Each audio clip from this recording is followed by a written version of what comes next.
Upon arriving at Fulgrim as the Foundling, we sense something nearby. Something laying against a rock and slumped over with this pulsating energy surrounding it, almost like it's saying, "Come closer." This is our first encounter with a shell. The shells are the remains of defeated warriors that the Foundling can interact with. Upon interacting with them, the Foundling awakens the power within the shells and can move freely inside the shell itself. Using glimpses in Tar, the Foundling can also not only enhance the ability with the shell, but also learn more about who they awakened, and that second part is what I want to talk about today. One thing to keep in mind though is that you will notice a trend with these characters, in particular how much of them I describe as theory. Not enough info is given to us to make an indisputable timeline, but it's enough to work out something, so keep this in mind, and I encourage you to make your own theories as well. Sister Ganessa pretty much explains this to us in the game, as she tells us to bring back more shells for us to awaken and see glimpses into what makes them human, so we're only seeing glimpses of their life, not full storylines. In the swampy terrain slumped over near a rock in some grass is Harros the Vassal. Once we awaken Harros and discover his name for the first time, we get a starting point into his story, which says, quote, "The brigands pointed us towards the temple, shunned by the devout. Their allegiances lie with those who offer tar and spirits. They entertain themselves with drunken antics and violent cruelties. They know better than to attack us, but they follow us at a distance, hoping for scraps." Already it's clear that Harros is with a group of people who are not brigands themselves. It's never told who the members are or what the group is called, but we'll just call them knights to make it easier. While Harros and his fellow knights were walking together, they came across a group of brigands. Harros holds himself to a very high standard and doesn't meddle with these lowlifes, but he needed information, so he offered these two brigands a bag of tar, and that is what they accept as adequate payment. Harros immediately sensed betrayal among them, however, and knocked one down, while the other told him the info he needed to know. Once he gathered the information he needed, he was on his way. The brigands were still alive and knew not to attack Harros and his men head-on, but to stay in the back and wait for the opportune time to strike. And they did. Harros managed to kill them, but he was wounded, so he stumbled into a cave to rest and hide in case more came. Seeing as going into a cavern was his first thought, it's good to assume that this wound isn't something he could walk off. If he was caught out in the open with that wound once more, he'd most likely be dead. While in the cave, he met a priest. That priest said that he couldn't help him with his wounds Harros had suffered, but he did promise that he could make Harros be reborn within the shadow of the revered. The biggest question now is, why was he going to the temple in the first place? Clearly there is a motive, and from the other two audio logs, we can kind of piece some of that together. We had vowed to slay this false god. Yet this promise was no more than a coerced pledge. When the orders came, I felt pride swell in my chest. Despite my longings, I knew we were superior to these wretched creatures. These swine rotted within cramped, filthy temples. None were more misguided than these madmen. Harros seemed to despise religious groups, much like the old prisoner, or maybe he just despised this group in particular, saying he felt pride when the orders came in, and how these wretched creatures within their cramped, filthy temples are beneath him. Harros also continues to talk about him being forced to slay this false god. So Harros was on a mission to slay a false god, got ambushed by brigands, and then found by a priest who took him into the labyrinth. Harros is frightened as the man who has taken him starts to talk about him and his future crime. I ignored much of what he said, until he called my name. Smiling, he forgave me for the crime I would soon commit. It was all etched in stone, he assured me.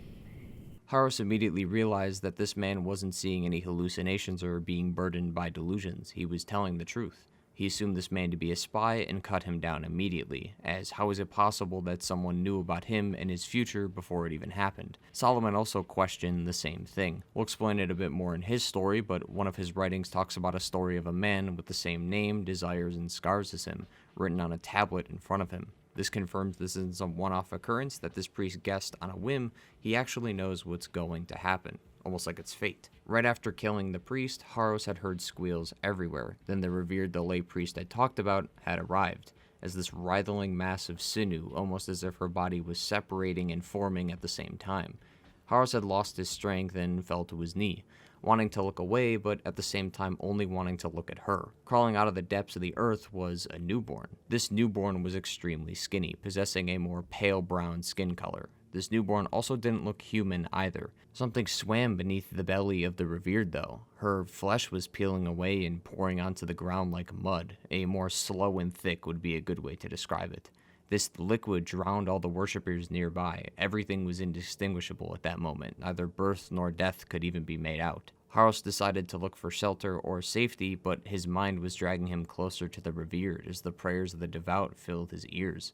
Harros could not raise his sword and kill a mother and child, so he was then left with two options: die by the executioner's axe or serve the queen.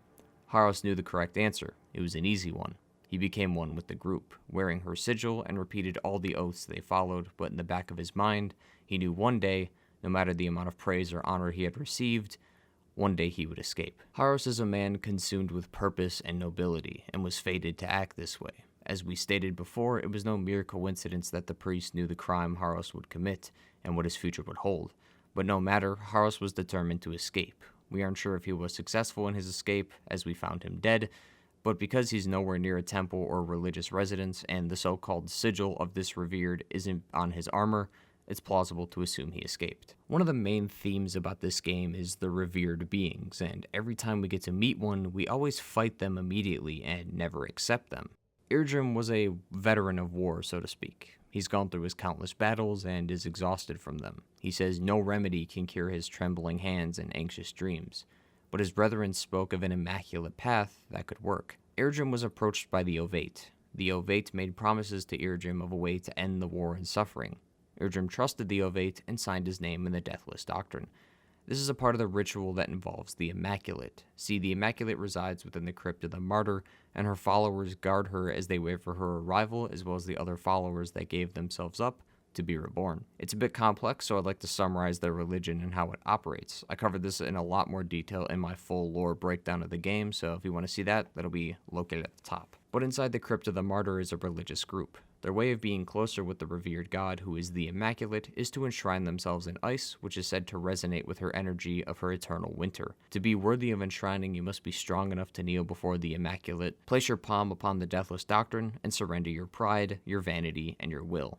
As within the religion, this is the first sin. Once letting go, this allows the Immaculate to guide you with her eternal wisdom, so you may not falter. It's been confirmed that people have seen visions of her, as one man describes it as a dream of a woman who had an icy presence, who put her hands around his throat, and as he came back to the present, he was still alive, but that icy feeling still remained around his throat, meaning the two were linked forever.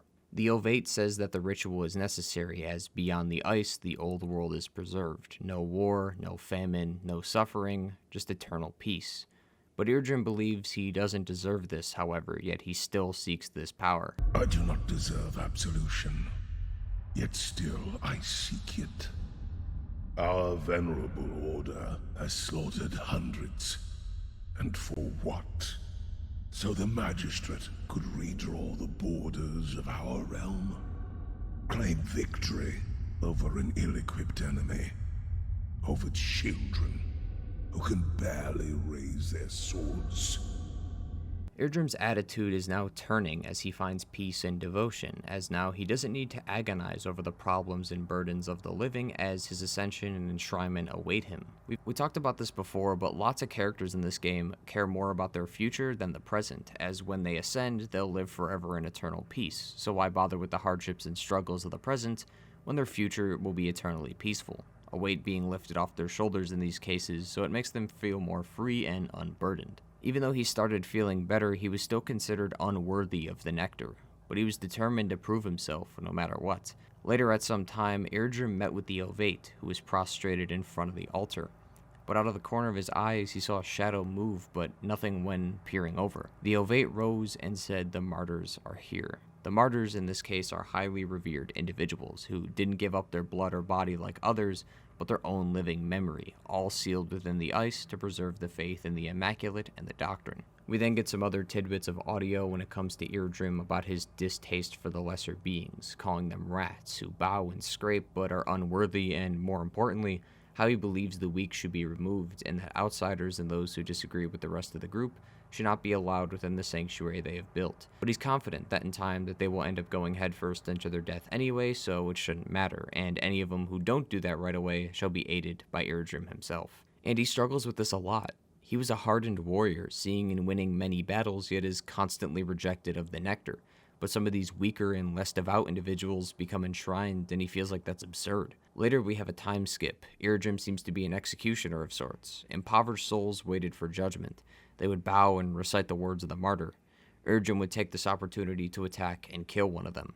Once the first fell, the others ran into darkness. Eredrim held true to his word, sending the weak to their deaths, and he did what he set out to do, for in his mind, he was purifying the sanctuary of the filth that was unneeded. The morning after, however, the wardens had come and seized him. The Ovate considered him unfit and impure. This is different than unworthy, whereas unworthy was something he could rewrite in the future, assuming he proved himself. There's no coming back from this. Eredrim didn't care, as he felt no pain or burden, as he had been cleansed because of the Immaculate's power. He was filled with pride after seeing her indescribable form. Soon after, his vision was blurred. White was all he could see. He could feel hands guide him, all while something sharp slipped under his armor. As he stumbled and fell into the icy floor, claws digging into the seams between his flesh and steel. It's unclear whether he died soon after this, or awoke and died some other way, but from what we have read, it's clear that Eredrim is a man of scars. He participated in wars, killed hundreds of people, and wanted to stop the trembling effects that the war has put on his body. So he was offered a solution, which as we know is the Doctrine and the Immaculate. Upon feeling her energy, he was relieved, content, and at peace for the first time in a very long time. He wanted to keep this feeling, as the crypt and its followers were important to him, and he deemed others unworthy as they didn't have any proof of worthiness in his eyes. None of these people went through his pains and struggles, so why are they even trying to be enshrined if they aren't even close to Eredrim in his level of devotion and worthiness?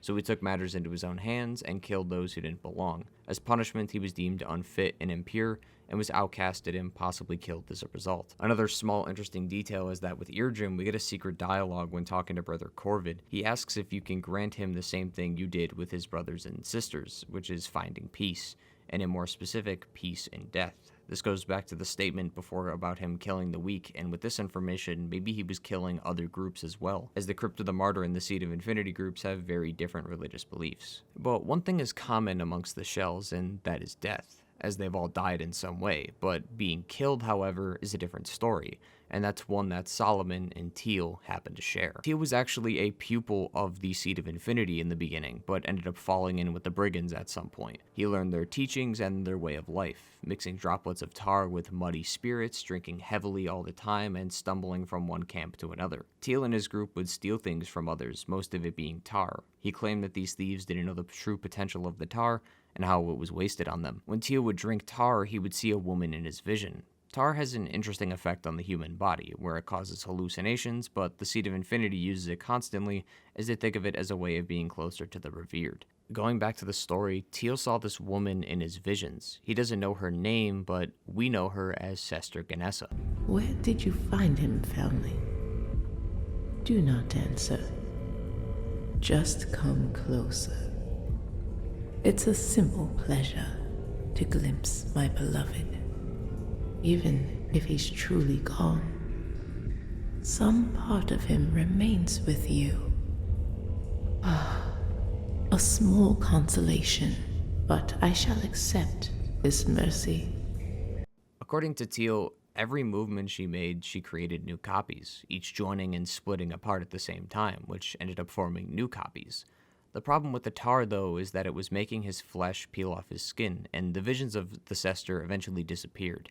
He still reaches for her in the night, but nothing ever happens. He can still hear her voice, even in his head, telling him to go back to the shrine constantly. But he's concerned that they may not welcome back a lost pupil such as himself, as we stated earlier. Tiel at this point was becoming unrecognizable. His kin couldn't even notice who he was, and he was outcasted. When talking with Baghead as Tiel, we get this secret dialogue that solidifies this. You got some nerve showing your face. Or what's left of it round here. I don't have any tar. So don't even think about it. I'm out. Get on then. He talked to a merchant who offered him help by sending him to a location that may cure him. The physician told him that he had 2 winters to live. After taking into considerations of what the physician said and what Sister Ganessa was telling him to go back to the Seed of Infinity, he went back. Tiel, when going there, hid his disfigurement beneath his cowl. He was absolutely delirious when entering the Seed of Infinity. A sister walked up to him, however, welcomed him with open arms, and offered nourishment. As he went further into the shrine, he found a fellow pupil performing a ritual. He slid a knife along his wrist, scraping flesh and bone. The sage accepted this offering, tossing his blood into the fire. Tiel described the sacrifice as madness, but also beautiful in some ways. Only the revered could cause someone to do such things to themselves. The oblate then dipped his hand into the embers. Drawing back his blackened fingers from the ash, he drew a sigil beneath Tiel's eyes. The soot burned his cheek, getting hotter and hotter with every touch. Tears dripped from his eyes as the smoke choked his vision. The world itself felt white and hot. The flames revealed cinders and shadows, but Tiel wanted more. But no matter what ritual he took part in, his flesh was still decaying. It would ultimately lead to him and his death at some point in the future. Tiel was a pupil of the Infinity, who then left and ended up joining the brigands, who would steal from others and drink tar. This drinking of tar made him see visions of a woman who would tell him to go back to the shrine once more. After being outcasted by his kin as he was unrecognizable, and the physician telling him he had 2 winters left of life, he would perform rituals like he used to back when he was a pupil, but his flesh was still peeling, which killed him. We then come to our final shell, Solomon. Solomon was a scholar, a person who thirsts for knowledge as described to us by his name, but also by Brother Corvid. Brother Corvid knew of Solomon. Nothing crazy was revealed to us about Solomon, it was more about Brother Corvid and more info about him. But Solomon's first audio log says, quote, "Existence is a curious matter, the greatest triumph in the universe, gifted and squandered. I shan't make the same mistake as my brother. When the moment comes, I'll exercise restraint." Solomon mentions his brother a lot, and that specifically is the old prisoner. No, it can't be. I see it's only his face and his form stretched across your frame. Of course, your silence gives it away.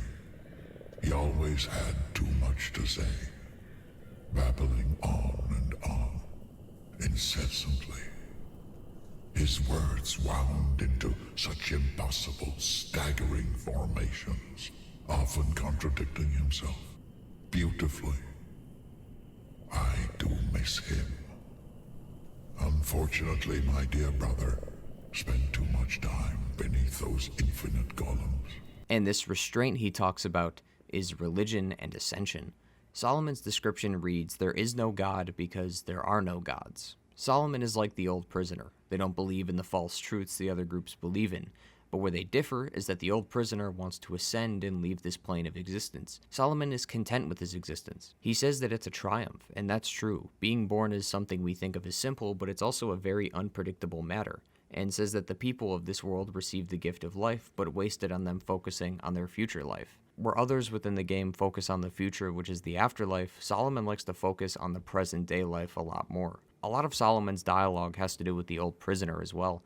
Solomon and the old prisoner used to be with the brothers and sisters of the order, as we know from Brother Corvid. Solomon also watched in horror as his brother drank the nectar. This is a call from After You Beat the Twiceborn, where Sester Ganessa talks about a heretic who drank too much of the nectar and turned into a different being, not even human. This is the old prisoner and a story about him. Solomon watched this drinking of the nectar event occur and was horrified.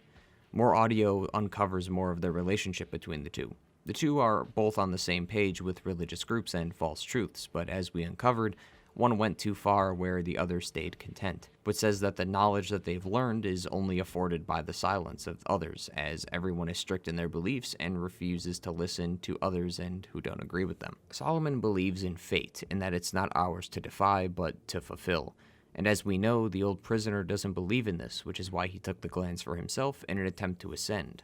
Solomon says that everyone is chosen, and even naming us, the unborn. Solomon knew of our arrival and knew it would happen as if it was fate. Solomon seemed to not understand fate, though, in the beginning of his life, as one day when he was within the stacked archives. Inside this archive is faces of the infinity that are etched into the stone, stacked in columns. Weight of this knowledge could kill a man if he were to grab one of these tablets in haste, as the rest would fall over and crush him. Within the archives there was a tablet, and this had the same name as Solomon, the same desires as Solomon, and the same scars as him, but he never wrote it. So how was that possible? Saying, can it even be called history if it's being written by someone who can see into the future, just as someone can see into the past? The people he's referring to are seers, people who are supernatural with insight and can see into the future. Solomon claims this stuff to be unsatisfactory, that these seers wield weapons and things they can't even understand. They uphold laws that they ignore, and that they've unearthed a tablet unseen before, and he's very confused by all of this. And Solomon was possibly warned about this by his brother. And then this is where Solomon comes to an end, as he talks about an Assylian. Solomon, like many would do, read far into his fate, and found out that someone is going to kill him in the near future. Well, he doesn't blame them, as he understands it is fate, saying that he cannot hold on to this body when another needs it far more, possibly referencing us when we awake his body in the future. And that's Solomon's ending, a scholar who seeked knowledge, who discovered the true intentions of fate, knowing that you can only fulfill and not defy. So he was content with his present life, not worrying about the future, and ended up reading and finding about his death, but understands that that's how life goes.